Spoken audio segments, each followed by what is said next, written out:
म्हणजे तो आकाशातून असा उडी सोडायचा. तर मोहदेश सोडायचा आग्रहावरून तो साधू त्याच्याकडे भिक्षा घ्यायला जायचा राजाच्या आग्रहावर आणि राजाही त्याचं यथायोग्य पूजन वगैरे करून त्याला संतुष्ट करायचा. असा हा नेहमी जायचा.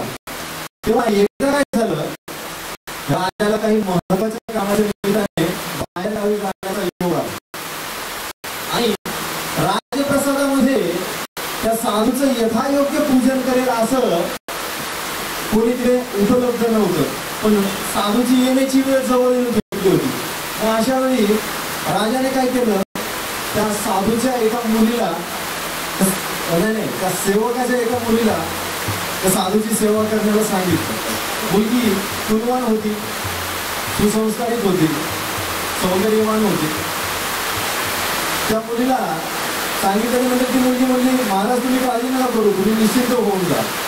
मग तो साधू त्या माझ्या प्रसादाच्या प्रांगणामध्ये असं तो आकाश मार्गाने आला आणि त्या मुलीने त्यांचं यथायोग्य पूजन केलं, त्यांना जेवायला वाढलं.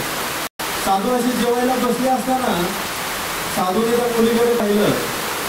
मुलगी सौंदर्यवान होती, तिच्या बोलण्यातनं असं अमृत झळकत होतं. असं त्या मुलीकडे पाहिल्याच्या नंतर तो साधू पाहतच राहिला. मुलीच्या लक्षात आलं पण नाही इलाज. शेवटी एकदाच जेवण संपलं आणि साधू बाहेर आले आणि आकाश मार्गाने असे झेप मार्ग घेण्याचा असा प्रयत्न करू लागले. तेव्हा त्यांनी बऱ्याचदा प्रयत्न केले तरी ते निष्फळ व्हायला लागले. तेव्हा साधूला कळलं की आपलं पतन झालेलं आहे.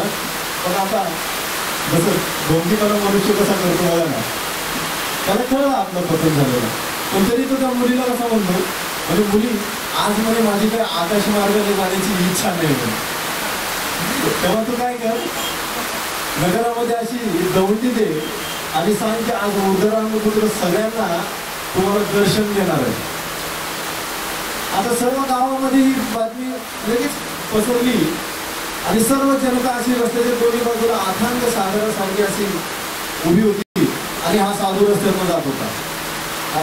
हा जात होता, लोक याचं दर्शन घेऊन कृतार्थ होत होते.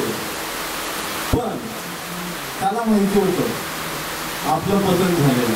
तुम्हाला आश्चर्य सांगतो, त्या साधूला म्हणे परत आकाश मार्गाने जाण्याचा योग आला नाही. आता हा सर्व जो प्रसंग आहे तो माऊलींच्या फक्त एका ओळीमधून आपल्याला दिसतो. हा तपोबळे रिद्धी पातलिया भौशे बुद्धी मग तया विरक्तादी सिद्धी आठवे. असं आहे, असं पतन आपलं होतं आणि आपली अशी फजिती होऊ नये. कारण अशा महात्म्याचं जर पतन होत असेल तर तुमच्या आमच्यासारख्या जीवनाचं काय अवघड परिस्थिती आहे. मग आपली अशी फजिती होऊ नये म्हणूनच संत महात्म्या अवतार घेतात. तुकोबारा याविषयी कबुलीच देतात की तुम्ही संत माय बाप कृपावंत काय मी पतित कीर्तिवानो अवतार तुम्हा धराया कारण उद्धराया जन चर जीव. आता असे हे जे संत मंडळी तुमच्या आमच्या सारख्यांचं जीवन उद्धार करण्याकरता अवतार घेत असतात. तुकोबारा म्हणतात तुमचं माझ्यासारखं पतीचं काय वर्णन करणार आहे. भक्त श्रेष्ठ अर्जुनाने आपल्या सर्व जीवांच्या वतीने भगवंताला हा प्रश्नच केला. म्हणजे देवा, सामान्य जीवानं अगोदर शास्त्र जाणावं आणि नंतर साधना करून मुक्त व्हावं हे त्याच्यासाठी कठीण आहे. अशा मूर्खा निरुक्षा येत होतं गती पण हे माऊलींचे शब्द. तेव्हा भगवंताने ह्याला स्पष्ट उत्तर दिलं म्हणजे अर्जुना, येथे प्रत्येकाला अशी कठीण साधना करायची गरज नाही. श्रुती स्मृतींच्या मनोगतानुसार त्यांनी साधना मूर्त रूपात आणलेली आहे आणि जे प्राप्तार्थ होऊन निष्कामता पावलेले आहेत अशा साधूला जो शुद्ध अंतःकरणाने शरण जातो तो त्यांच्याच फळाला प्राप्त होतो. तरी श्रुती स्मृतींचे अर्थ जे आपणची होऊन मूर्त अनुष्ठाने जगा देत वडील जे तयांची आचरती पावली जो सात्विक श्रद्धा चाले तो तेची फळ ठेविले ऐसेला. काय फक्त श्रद्धा असायला पाहिजे. ज्याला पहिल्या तीरावर जायचंय परंतु पोहता येत नाही, अशानं पोहणाऱ्याच्या कमरेला घट्ट धरायचं, तो निश्चितच पहिल्या तीरावर जाऊन पोहोचतो, यात शंका नाही. फक्त काय श्रद्धा असणं गरजेचं आहे. उदाहरणाने सांगायचं झालं तर एखाद्या नदीला असा पूर आलेला आहे आणि एका मनुष्याला जर पोहता येत असेल तर त्याने काय करायचं, पोहणाऱ्याच्या माणसाजवळ जायचं आणि त्याच्या कमरेला धरायचं. आता नदीच्या मध्ये गेल्याच्या नंतर विश्वास जर त्याचा नसेल ना तर तो हात सुटेल आणि जाईल वाहून असं होईल. तर श्रद्धा असणं गरजेचं आहे. म्हणून हे नामस्मरण करणं गरजेचं आहे. संतांना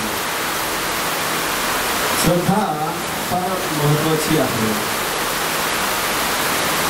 महाराजांनी आपल्याला हे सर्व सांगितलं आहे.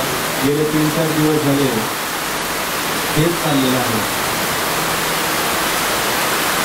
तर कैसे हारपले आपण ते पाहू, ते संताचे पाहता दिवसावे, म्हणून जाणावे ऐकावे तुझी कुंडली गौरवा विठ्ठल श्री ज्ञानदेव तुकाराम मौली ज्ञानेश्वर महाराज.